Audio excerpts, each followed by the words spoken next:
Hello दोस्तों, अस्सलाम वालेकुम। आज के इस एपिसोड में हम होंडा BRV का रिव्यू करेंगे which is one of the most affordable people carrier from Honda. Pakistan में 2017 में इंट्रोड्यूस कराई गई थी at a price point of 2.4 million rupees. उस वक़्त कोई ख़ास लोगों ने पसंद नहीं किया इसे मार्केट में, ऑल्दो के उस वक़्त भी क्रॉसओवर्स मार्केट में पॉपुलैरिटी गेन कर रही थी, लेकिन with the passage of time लोगों ने इसको पसंद करना स्टार्ट किया और आज हर चीज़ की कीमतें आसमान से बातें कर रही हैं। तो BRV भी आज इसकी प्राइस 3.5 मिलियन रुपीज़ है और लोगों की ये डिमांड बन चुकी हुई है। तो आइए दोस्तों, इस गाड़ी को हम डिटेल में देखते हैं। तो सबसे पहले हम एक्सटीरियर की बात करेंगे और एक्सटीरियर में हम इसके फ्रंट फेशिया की बात करेंगे। अगर आप इसके फेशिया में गौर करें तो सबसे पहले इसकी प्रोजेक्टर टाइप हेडलैम्प्स है और इसमें आपको लग रहा होगा कि शायद DRLs हैं। बेसिकली ये DRLs नहीं है और ये पार्किंग लाइट्स हैं। I think it's a missed opportunity by Honda. इसके अलावा इसमें फॉग लैंप्स ऑफर की गई हैं और इसकी फ्रंट की ग्रिल क्रोम में फिनिश की गई है। फ्रंट से अगर आप गौर करें तो इसकी बड़ी मीन लुक्स हैं और एग्रेसिव लुक्स हैं। उसके बाद हम साइड प्रोफाइल की बात करते हैं। तो साइड प्रोफाइल एक प्रॉपर क्रॉसओवर जैसा है इसका। बाकी क्रॉसओवर्स के मुकाबले में देखा जाए तो इसकी हाइट थोड़ी सी कम है और अगर आप गौर करें इसके 16 इंच के machine finished aluminium alloy wheels हैं और उस पर 195/60 R16 का टायर साइज़ है।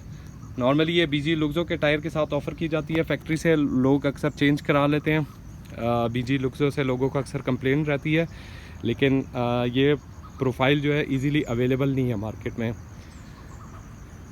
रूफ लाइंस जो हैं वो एल्यूमिनियम में फिनिश की गई हैं, जो कि इसकी लुक्स को बहुत बेहतर बना रही हैं। उसके अलावा साइड प्रोफाइल में आप गौर करें तो इसकी फुटबोर्ड्स और क्लैडिंग मैट ब्लैक में फिनिश की गई है, प्लास्टिक मटेरियल यूज़ किया गया है और इसके दरवाज़ों पे लगी हुई मोल्डिंग्स और डोर हैंडल्स वो क्रोम में फिनिश किए गए हैं, जो कि बेहतर लग रहे हैं। साइड व्यू मिरर में इसका टर्न सिग्नल इंटीग्रेटेड है विच लुक्स वेरी गुड।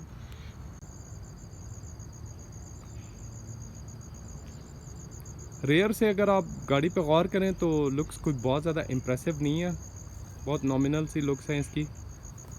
लेकिन साइड प्रोफाइल में जैसा कि आप गौर कर सकते हैं इसकी लाइंस काफ़ी प्रोमिनेंट है और आप गौर करें तो इसकी गार्निश क्रोम में फिनिश की गई है। इसमें रेयर वाइपर भी ऑफ़र किया गया है और हाई माउंटेड ब्रेक लैंप है।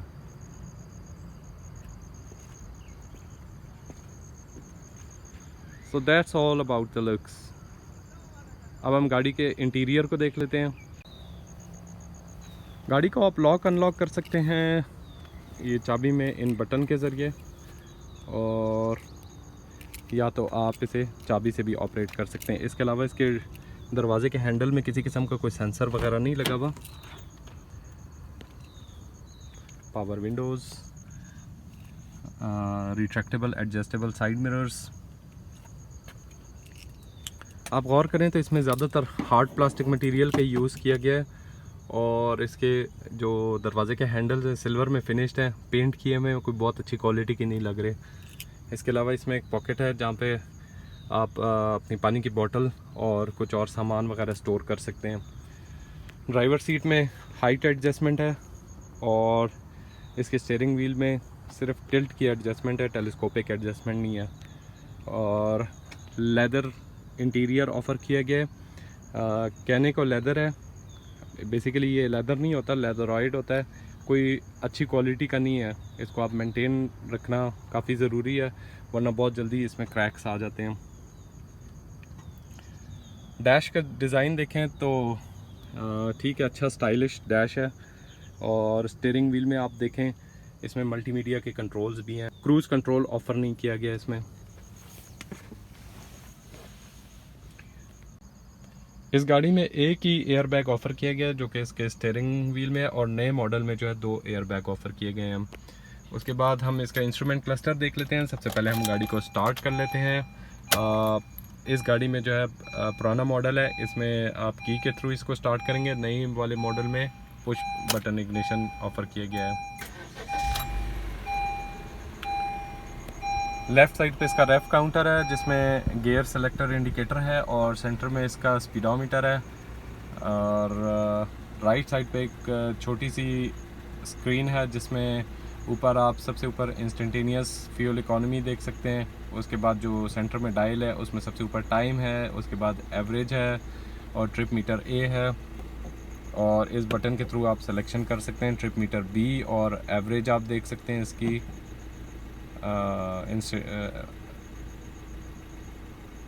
टाइम की सेटिंग्स आप यहाँ से कर सकते हैं। ये ऑडोमीटर है और ट्रिप मीटर ए है। Driving range with in the available fuel, और ये एवरेज फ्यूल इकॉनमी है। उसके बाद 2 एयर कंडीशनिंग वेंट्स, ये इसका इंफोटेनमेंट सिस्टम है जो कि होंडा ही ऑफ़र करती है। और इसमें कुछ फ़ीचर्स हैं नेविगेशन वगैरह के, जिसके अभी हम डिटेल में नहीं जाएंगे, और इसको आप कस्टमाइज़ भी कर सकते हैं अपनी नीड्स के मुताबिक। उसके नीचे ये इसका क्लाइमेट कंट्रोल है। इंटरनेशनल मार्केट में ऑटोमेटिक क्लाइमेट कंट्रोल ऑफ़र किया गया है, लेकिन इसमें ऑटोमेटिक नहीं है। उसके नीचे ये एक स्टोरेज है जिसमें आप अपना कोई छोटा मोटा सामान रख सकते हैं। आप गौर करें तो पॉकेट अंदर जाके थोड़ी छोटी हो जाती है। उसके बाद एक और पॉकेट जिसमें एक 12 वोल्ट का पावर आउटलेट भी है। 2 cup holders for the driver and passenger, gear selector, hand brake, और ये इसमें एक आफ्टर मार्केट सेंटर कंसोल लगा हुआ है जो कि आर्मरेस्ट के भी काम करता है, और नए मॉडल्स में ये फैक्ट्री से ही ऑफ़र किया गया है। उसके बाद प्लास्टिक मटेरियल्स के यूज़ किया गया है, और सिल्वर एक्सेंटेड ट्रिम्स जो हैं वो इसको ज़्यादा ग्रेसफुल बना रहे हैं। ये है इसका ग्लव बॉक्स जो कि थोड़े छोटे साइज़ का है। आई फील कि इसको भी थोड़ा सा बड़ा होना चाहिए था। वैनिटी मिरर इल्यूमिनेटेड नहीं है। एक सिंपल सी मैप रीडिंग लैंप, और एक बहुत ही सिंपल सा rear view mirror. Passenger side के दरवाजे में भी आप अपना पानी की बोतल रख सकते हैं और कुछ सामान स्टोर कर सकते हैं, जैसा कि इस गाड़ी में पड़ा हुआ है। अब हम सेकंड रो सीट्स को देख लेते हैं कि यहाँ पे कैसा एनवायरनमेंट है। सबसे पहले देखें आप, इसके दरवाजे में 2 पॉकेट्स हैं जिसमें आप अपनी पानी की बोतल और कुछ छोटा मोटा सामान स्टोर कर सकते हैं, तो दैट मीन्स के प्रैक्टिकलिटी इसमें है। रेयर सीट्स को आप देखें तो 40-60 स्प्लिट कॉन्फ़िगरेशन में ऑफ़र की गई हैं, और इसमें 3 सीट बेल्ट्स हैं और 2 हेडरेस्ट हैं। सेकेंड रो सीट्स की बात की जाए तो आप देख सकते हैं इसमें लेग रूम भी काफ़ी अच्छी है, और हेड रूम भी काफ़ी है मेरे जैसे छोटे बंदों को एकोमोडेट करने के लिए। इसके अलावा इसकी सेकेंड रो सीट्स में एडजस्टमेंट की फ्लेक्सिबिलिटी है, आप इसको आगे पीछे को मूव कर सकते हैं, और इसमें रिक्लाइन की एडजस्टमेंट भी है जिससे आप इस सीट को आगे पीछे जो है अपनी मर्ज़ी के मुताबिक सेट कर सकते हैं। अब सीट को कहाँ पे सेट करना है ये आपकी लेग स्पेस और लगेज स्पेस की रिक्वायरमेंट पे डिपेंड करता है, और leg space third row seats और सेकंड रो सीट्स दोनों के पैसेंजर्स की रिक्वायरमेंट के मुताबिक आप सेट कर सकते हैं। थर्ड रो सीट्स में जाने के लिए एक बड़े मज़े का स्टेप बना हुआ है जिस पे आप पैर रख के अंदर जा सकते हैं, और उसके लिए आपको रेयर सीट्स को फोल्ड करना पड़ेगा। इसके अलावा अगर आपकी लगेज की रिक्वायरमेंट है तो आप रेयर सीट्स को फोल्ड करके स्पेस क्रिएट कर सकते हैं। सेकेंड रो सीट्स को फोल्ड करना नहायत ही आसान है। यहाँ पे एक लीवर लगा हुआ है, इसको आप पुल करेंगे और इस तरह से सीट फोल्ड हो जाती है। जब रेयर की सीट्स आप फोल्ड कर लेंगे तो आपके पास ये एक स्पेस बन जाती है जिसमें आप एसी का यूनिट या उस साइज़ का कोई सामान जो है वो कैरी कर सकते हैं यहाँ पे। अच्छा, थर्ड रो सीट्स में जाने के लिए भी आप यही प्रैक्टिस आपको करनी पड़ेगी, भले उसमें आपको शायद सीट फोल्ड करने की ज़रूरत ना हो। ये एक स्टेप बना हुआ है और इसके थ्रू आप जो है क्या नाम है पीछे जा सकते हैं।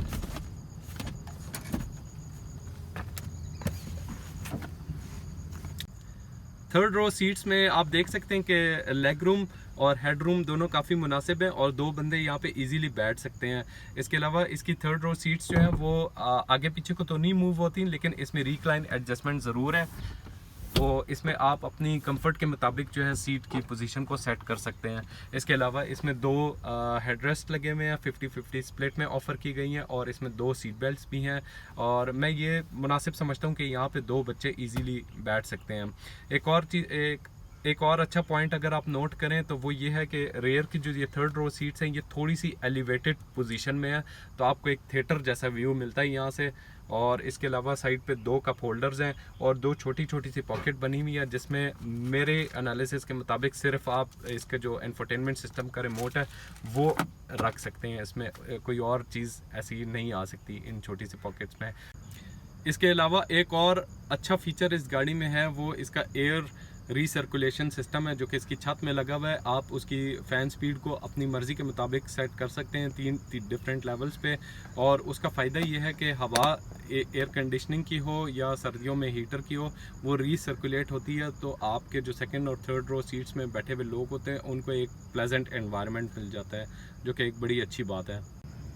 आइए दोस्तों, अब हम मिल के इसके लगेज कंपार्टमेंट को देख लेते हैं और देखते हैं कितनी स्पेस है इसमें।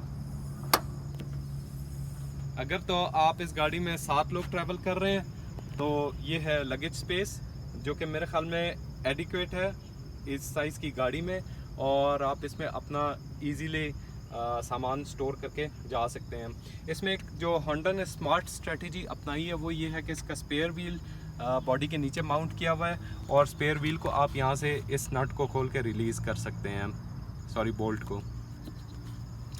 फिर अगर आप 5 लोग ट्रैवल कर रहे हैं और आपकी लगेज की ज़्यादा रिक्वायरमेंट है तो इन रेयर सीट्स को बहुत इजीली आप फोल्ड कर सकते हैं, तो आपके पास ये स्पेस बन जाती है। लेकिन इन सीट्स को आप फर्दर फोल्ड करके, और इस लैच का मकसद है कि आप इसको हैंग कर सकते हैं ताकि सीट्स वापस फोल्ड ना हो जाएं, तो ये आपके पास एक अच्छी भली स्पेस बन जाती है अच्छा वाला सामान कैरी करने के लिए। इसके बाद इसके स्पेयर्स जो हैं वो यहाँ पे हैं इस कंपार्टमेंट पे,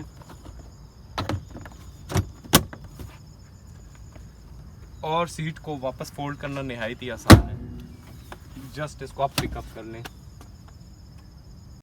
तो दोस्तों, आप सोच रहे होंगे अगर आपके पास ओवर साइज लगेज है और आप इसमें कैरी करना चाह रहे हैं तो आपके पास सेकंड रो सीट्स हैं, थर्ड रो सीट्स हैं, आप उसको फोल्ड कर लेंगे, तो बिल्कुल फोल्ड हो जाती हैं सेकंड और थर्ड रो सीट्स। लेकिन उसमें एक थोड़ी सी लिमिटेशन ज़रूर है कि दोनों सीट जो हैं वो स्ट्रेट अपवर्ड खड़ी हो जाती हैं, और थोड़ी सी स्पेस आपको पीछे मिलती है और थोड़ी सी स्पेस जो है आपको सेंटर में मिलती है। तो उस तरह से आप जो कोई लंबे साइज़ का सामान है वो इसमें इजीली नहीं कैरी कर सकते, अनलेस कि आप इसकी थर्ड रो सीट्स को उसके बोल्ट खोल के और उसको अनमाउंट करके घर में रखें।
दोस्तों, अब हम इस गाड़ी को टेस्ट ड्राइव पे लेके चलेंगे और इसका ड्राइविंग एक्सपीरियंस देखेंगे। और ड्राइव पे जाने से पहले हम थोड़ी सी सीटिंग पोजीशन और विजिबिलिटी की बात कर लेते हैं।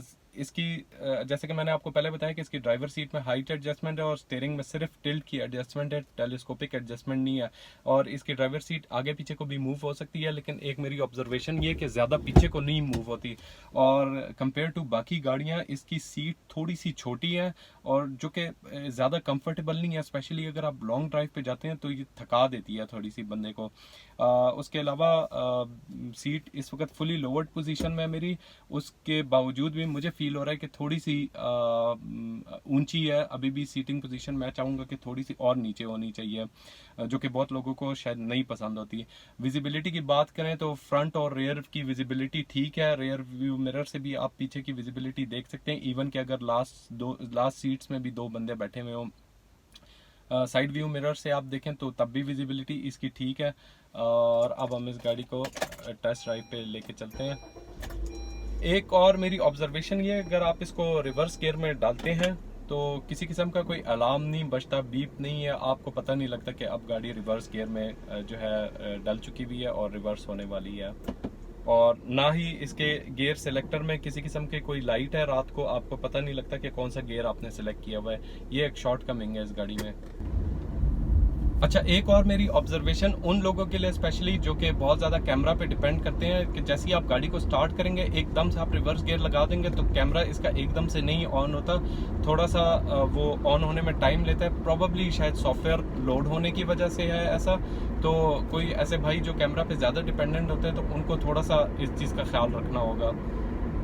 इसके बाद हम इंजन की बात करते हैं और ट्रांसमिशन की बात करते हैं। तो इसका 1.5 लीटर इंजन है जो कि CVT ट्रांसमिशन के साथ माउंट हुआ हुआ है। होंडा का इंजन है, वेल इंजीनियर्ड है, तो इंजन का रिस्पांस जो है ना वो बुरा नहीं है 1.5 के मुताबिक। लेकिन ये कि हाईवेज पे थोड़ा सा फील होता है कि ये गाड़ी अंडर पावर्ड है, स्पेशली जब आप 120 की स्पीड से जा रहे हैं, 110 की स्पीड से जा रहे हैं और आपने ओवरटेक करना है तो उस वक्त एक पावर की कमी महसूस होती है। उसके अलावा इसका CVT गियर बॉक्स जो है वो काफ़ी अच्छा और एफिशिएंट है और ओवरऑल इंजन और ट्रांसमिशन का ये सेटअप काफ़ी ड्यूरेबल और रिलायबल है। इसके अलावा फ्यूल कंजम्पशन एक मेन कंसर्न होता है, उस पर हम थोड़ी सी बात कर लेंगे। विद इन द सिटी अगर आप इसे थोड़ा सा तरीके से यूज़ करें तो ईजिली इसकी 11 से 12 किलोमीटर पर लीटर की फ्यूल एवरेज है और लॉन्ग ड्राइव पे आप जाते हैं तो भी तकरीबन इतनी ही मिलती है। लेकिन अगर आप 100 की स्पीड पे मेंटेन रखेंगे इसे, जो कि थोड़ा मोटरवे पे मुश्किल काम होता है, तो उस सूरत में आपको 13 साढ़े 13 किलोमीटर पर लीटर की भी फ्यूल एवरेज मिल जाती है।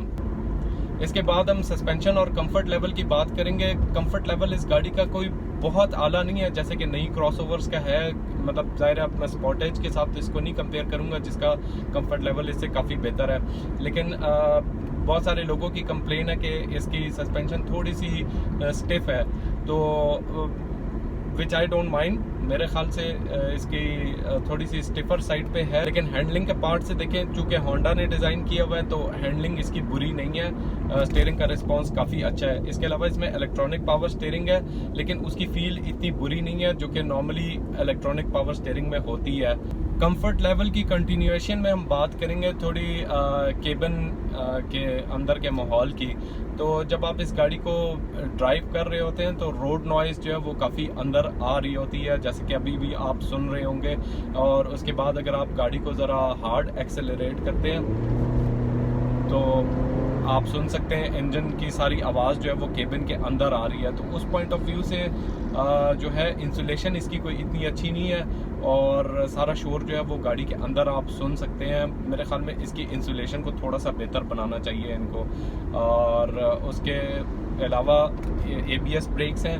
इसके अलावा पार्ट्स की अवेलेबिलिटी कोई मसला नहीं है, इस गाड़ी का लोकल मैन्युफैक्चर्ड है और इसके जो है चूँकि ये इंडोनेशियन मार्केट के लिए बनाई गई थी तो बाहर से भी इसके पार्ट्स जो हैं जंक यार्ड्स में आते हैं और इतने कोई एक्सपेंसिव नहीं है। तो पार्ट्स के पॉइंट ऑफ व्यू से ठीक है। वैसे अगर आप गाड़ी कहीं लगे लुगे ना तो ड्यूरेबिलिटी और रिलायबिलिटी इंजन के पर्सपेक्टिव से मैं बात करूं वो इसकी अच्छी है और इतनी जल्दी ख़राब होने वाली चीज़ नहीं है। CVT गियर इसका काफ़ी अच्छा है। इसके अलावा एक दो ऑनर्स ने थोड़ी कंप्लेंट की थी कि किसी बहुत ही स्टीप जगह पे जब गाड़ी चढ़ाने की कोशिश करते हैं तो अगले व्हील इसके स्पिन करते हैं। डेफिनेटली अब ये ऑल व्हील ड्राइव सिस्टम इसमें है नहीं, तो फ्रंट व्हील ड्राइव गाड़ियों के साथ ये अक्सर प्रॉब्लम होता है। तो ये सिर्फ BRV का प्रॉब्लम नहीं है, ये प्रॉब्लम किसी भी फ्रंट व्हील ड्राइव गाड़ी के साथ हो सकता है। तो वो मैं इतनी कोई वैलिड कंप्लेंट नहीं समझता। बाकी आप थोड़ा सा सुन सकते हैं इसके रोड नॉइज़ थोड़ी अंदर आ रही है। एक मसला तो ये भी है कि इसमें BG लुक्सो के टायर ऑफर किए जाते हैं और बहुत सारे लोग उसको चेंज नहीं कराते, तो BG लुक्सो का टायर जो है वो थोड़ा सा नॉइजी ज़रूर है। ये सब लोगों की कंप्लेन है। तो ओवरऑल आई थिंक कि इस प्राइस ब्रैकेट में जितनी प्रैक्टिकलिटी इस गाड़ी में है तो this is a very practical vehicle for masses. Build quality कोई बहुत मज़े की नहीं है, लेकिन होंडा की गाड़ी है तो ड्यूरेबिलिटी और रिलायबिलिटी, सस्पेंशन और इंजन के पॉइंट ऑफ व्यू से इसमें डेफिनेटली है। और आई गेस के it's a very compelling buy for the masses. Although 3.5 million रुपए कोई कम प्राइस नहीं है इसकी, लेकिन आजकल हर चीज़ ही हमारे मुल्क में बहुत ज़्यादा महंगी हो गई है।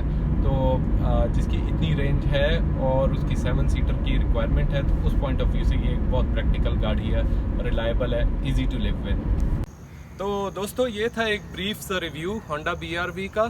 अब इसमें 3 डिफरेंट वेरिएंट्स आते हैं और एक मैनुअल ट्रांसमिशन के साथ, 2 CVT गियर के साथ, और इसमें टॉप स्पेक मॉडल जो है वो इसका S वेरिएंट है which is priced at around 3.5 million rupees with some additional taxes और रजिस्ट्रेशन चार्जेस। तो सवाल ये पैदा होता है कि क्या इस प्राइस पॉइंट पे आपको होंडा BR-V लेनी चाहिए। आजकल बहुत सारी फैमिली की रिक्वायरमेंट बन चुकी हुई कि उन्हें 7 सीटर व्हीकल चाहिए, और उसमें 7 सीटर में आपके पास ऑप्शन ही क्या अवेलेबल हैं। सबसे पहले होंडा BR-V है प्राइस्ड एट 3.5 मिलियन रुपए। उसके बाद आपके पास DFS के ग्लोरी आती है अराउंड 4.6 मिलियन रुपीज़। उसके बाद टोयोटा रश है 7 सीटर है जिसकी प्राइस है अराउंड 5.8 मिलियन रुपीज़। और उससे ऊपर आप जाएंगे तो किया सोरेंटो और टोयोटा फॉर्च्यूनर की तरफ आप जा रहे होंगे। तो मेरे ख्याल में 7 सीटर की ऑप्शंस देखें तो उसमें सबसे लोवेस्ट प्राइस ब्रैकेट में आपको होंडा BR-V मिलती है with all the bells and whistles. और मेरे ख्याल में आप देखें इसमें स्पेस 7 लोगों की है, ग्राउंड क्लियरेंस बेहतर है, आप किसी भी जगह इसे लेकर जा सकते हैं, और फ्यूल पे भी ये गाड़ी इकोनॉमिकल है। उसके अलावा ड्यूरेबिलिटी और रिलायबिलिटी चूँकि होंडा की गाड़ी है वो इसमें है। तो मेरे ख़्याल में इन तमाम खुसूसियात को मद्देनज़र रखा जाए तो it's a very compelling buy, और आप इसको ज़रूर कंसिडर कर सकते हैं। तो दोस्तों ये रिव्यू देखने का बहुत बहुत शुक्रिया। मैं उम्मीद करता हूँ कि आपको कुछ ना कुछ यूज़फुल इन्फॉर्मेशन ज़रूर मिली होगी। अगर आपको ये रिव्यू पसंद आया तो इसे लाइक करना और शेयर करना ना भूलिएगा। मोस्ट इंपॉर्टेंटली मेरे चैनल को सब्सक्राइब करना ना भूलिएगा। शुक्रिया।